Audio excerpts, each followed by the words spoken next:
নমস্কার বন্ধুরা, আজ আমি বানাবো মানকচু বাটা।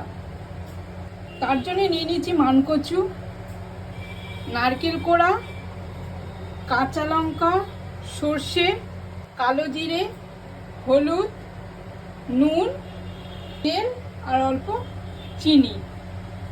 মানকচুটা আমি কেটে নেব, একটু মোটা খোসা সমেত কেটে নেব মোটা করে। এইরকম মোটা করে খোসা ছাড়িয়ে আমি কেটে নিয়েছি টুকরো টুকরো করে। এবার আমি কচুগুলোকে বেটে নেব মিক্সিতে। কচুটা আমার পেস্ট করা হয়ে গেছে, ছেঁকে নেব। কচুটা আমার বাটা হয়ে গেছে, এবার মশলাটা করে নেব।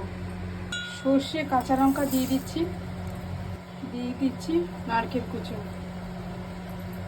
কড়াইতে তেল দিয়ে দিচ্ছি কালো জিরে, দিয়ে দেবো কচু বাটাটা। ভালো করে নেড়ে নেব।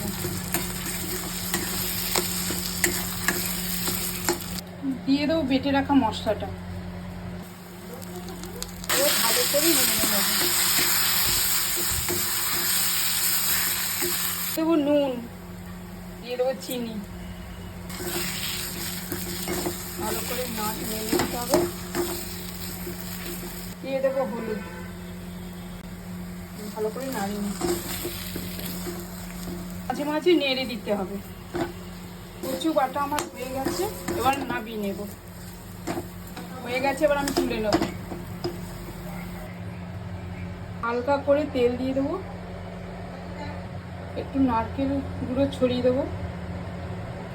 কচু বাটা আমার হয়ে গেছে, এবার গরম গরম পরিবেশন করব। নমস্কার।